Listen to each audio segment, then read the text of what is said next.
What's going on, guys? Welcome to the video. We're going to be talking a bit about the types of intensities that we are running at and why. So this is going to be via the explanation of aerobic and anaerobic respiratory systems.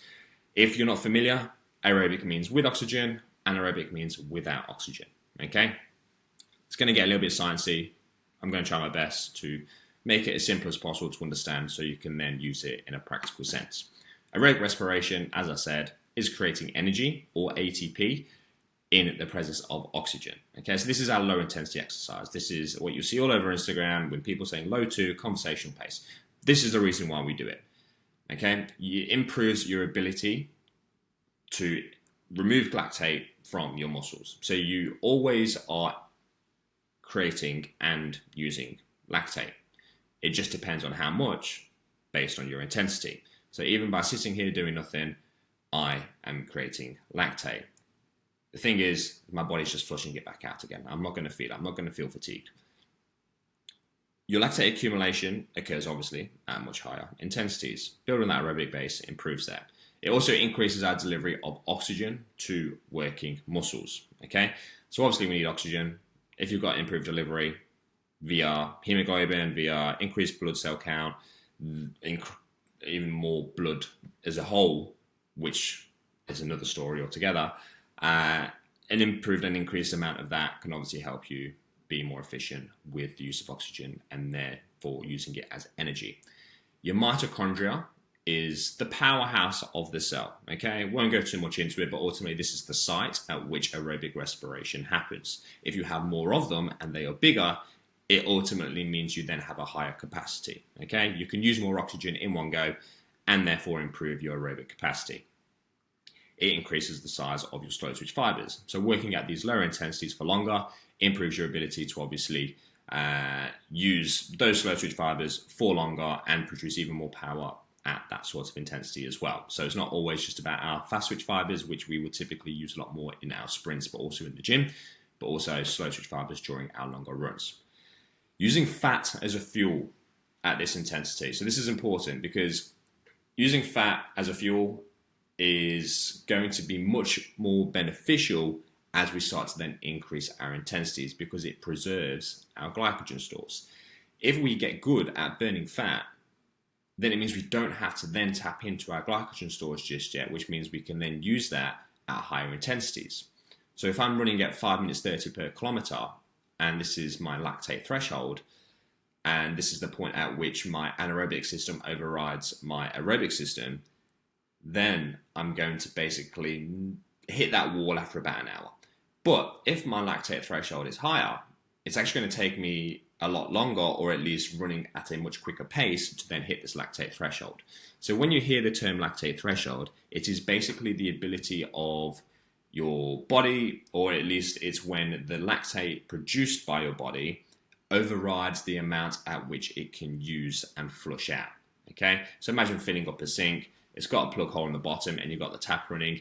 If that plug hole is not big enough and it fills up way too much, you then hit your lactate threshold, and as soon as that starts overflowing, it's just downhill from there. Okay, anaerobic respiration, as I said, is creating energy without the presence of oxygen. Okay, so it does create ATP or energy, but a lot less.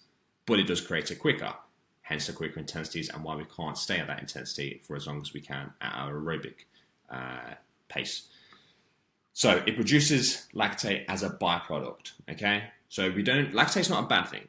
We actually use lactate in our aerobic system. Okay, the problem is when you produce too much lactate and you can't flush it out. Hence why we need this massive aerobic base, because then the more lactate we produce, the more we can get rid of, the longer we can run for at a higher intensity. Now, a better aerobic system will improve your lactate threshold and ability to perform at higher intensities, as I just said. So the benefits of your anaerobic respiration is increased muscle strength, because we're actually ultimately going to be running at higher paces. You're going to become more efficient in the mechanics, so actually running quicker, which is why sometimes when you run slower, it actually feels more difficult because it's not efficient. Whereas at some paces that feel comfortable to you, It's just your body basically getting into the groove of things because it feels a bit more natural. It doesn't necessarily mean that's your comfortable pace, but it might feel more comfortable for you from a biomechanics standpoint. It improves your ability to withstand the buildup of acidity. So a lactate isn't actually what makes it acidic. It's hydrogen ions, which is a byproduct of anaerobic respiration. So it's those hydrogen ions and the buffering of those which gives the ability to then perform at a higher lactate capacity. And whilst we do want lactate, it's actually clearing it through the aerobic threshold. So if you have a much bigger sink, using the same analogy, then you're going to be able to put in a lot more water or a lot more lactate. And it's going to take a lot more in order to then overfill, okay? So these, I hope that makes sense. Ultimately, aerobic and anaerobic respiration work hand in hand, okay? Having a better anaerobic threshold helps your aerobic threshold and vice versa. This is why we run at different intensities. This is why some runs that you have are much easier than others. And even if it is only a 3 out of 10 on the RP scale, that's fine. We're still improving our aerobic capacity. And by doing that, it's going to improve your speed. And this is why, and when people say that running slow helps you run quick, this is why. It's because it helps you produce, because it helps you remove that lactate and run at a much higher intensity for longer, assuming you've got that aerobic base. But it takes time. It takes so long to build a really good and solid aerobic base. But we need to start somewhere, and you need to be consistent in doing so in order to then improve your lactate threshold and get better at running as a whole, okay? I hope this makes sense. Ultimately, this is why we train at different intensities, guys. So I hope this helps you understand and helps you see the reasoning behind why some runs might feel easy and obviously why some runs are going to feel a lot harder, okay? Don't get down if every run isn't just busting your ass. There's a reason behind it, okay? If you have any questions, let me know. Sorry for a long video. If you have any questions, yeah, shoot me a message. Cheers, lads. Bye.